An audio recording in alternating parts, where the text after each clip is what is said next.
আসসালামু আলাইকুম স্যার।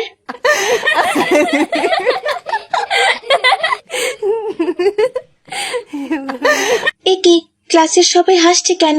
আমি কি এমন করেছি? আমি তো স্যারকে সালামি দিয়েছি। এই মেয়ে, তুমি কলেজে নতুন ভর্তি হয়েছো নাকি? আর তোমার ড্রেসের এই অবস্থা কেন? আবার দেখছি হিজাব পরে মুখ ঢেকে কলেজে এসেছো, আবার দাঁড়িয়ে আমাকে সালাম দিচ্ছ। আমি কি তোমার কাছে সালাম চেয়েছি?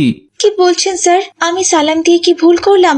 সালামের অর্থ হচ্ছে আপনার উপর শান্তি বর্ষিত হোক। আমি তো আপনার মঙ্গলই কামনা করেছি। তাহলে এখানে ভুল কোথায় স্যার? আমার মঙ্গল কামনা করার তোমার দরকার নেই। আমার ভালো আমি বুঝে নিব। তোমার যেটা কাজ তুমি সেটা করো। আর শোনো, কাল থেকে এমন পোশাক পরে আর কলেজে আসবে না, মডার্ন ড্রেস পরে আসবে, ঠিক আছে? স্যারের এমন কথা শুনে রাদিয়ার মন খুব খারাপ হয়ে গেল, আর সে বসে পড়ল। স্যার ক্লাস শেষ করে সেখান থেকে চলে গেল। স্যার চলে যাওয়ার পর কামিনী নামের একটি মেয়ে সে রাদিয়াকে বলল,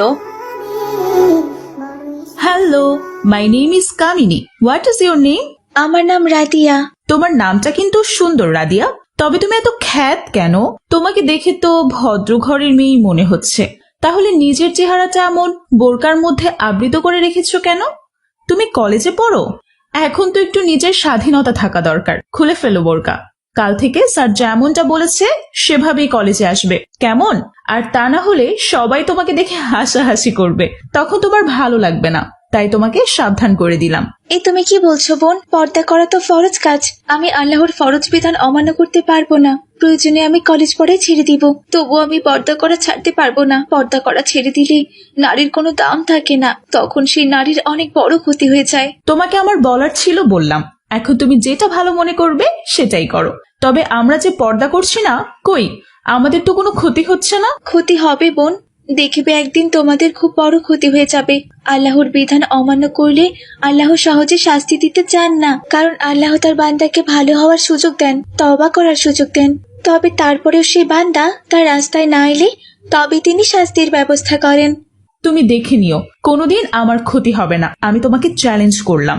এভাবেই সেই দিনের মতো ক্লাস শেষ হয়ে গেল, আর রাদিয়া তার বাসায় চলে এলো।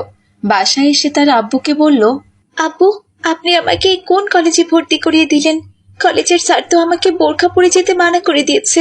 এমন ফেরাউনের মতো স্যারদের কলেজে আমি পড়বো না আব্বু, পড়বো না। স্যার বললেই হবে? এটা মুসলিম দেশ, এদেশে সবার অধিকার আছে নিজের মতো চলাফেরা করার। তোমার বোরকা পরতে ইচ্ছে করে তুমি বোরকাই পরবে, যার মডার্ন ওয়েস্টার্ন ড্রেস পরতে ইচ্ছা করে সে মডার্ন ওয়েস্টার্ন ড্রেসই পরবে। নিজের ইচ্ছা অন্যের উপর চাপিয়ে দিয়ে দিলেই তো হবে না। তোমাকে মডার্ন ড্রেস পরে কলেজে যেতে হবে না মা, তুমি বোরকা পরেই কলেজে যাবে।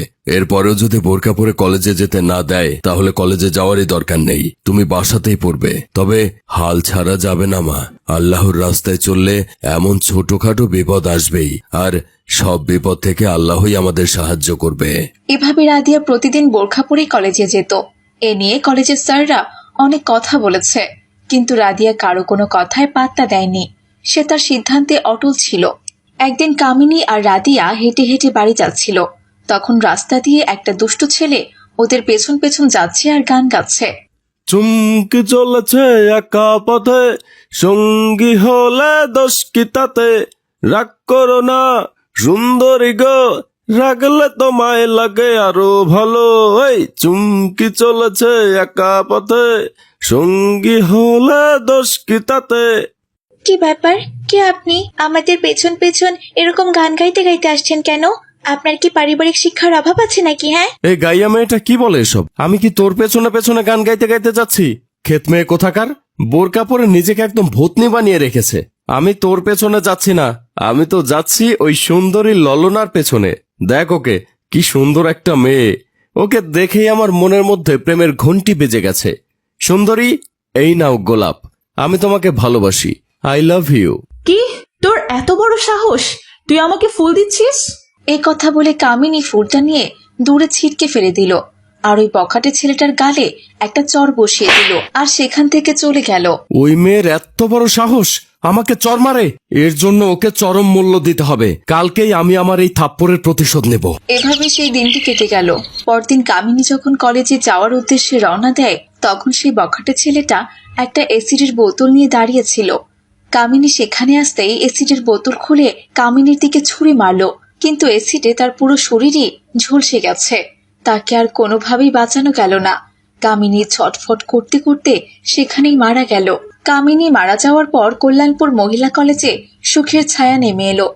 তখন শিক্ষকরা সবাই বুঝতে পারল যে কামিনীর এই অবস্থা হয়েছে শুধুমাত্র পর্দা না করার জন্য। কামিনী ছাড়া আর যারা যারা সেই কলেজে পর্দা করত না তারা সবাই ইফটিজিং এর শিকার হচ্ছিল, শুধুমাত্র রাদিয়া ছাড়া।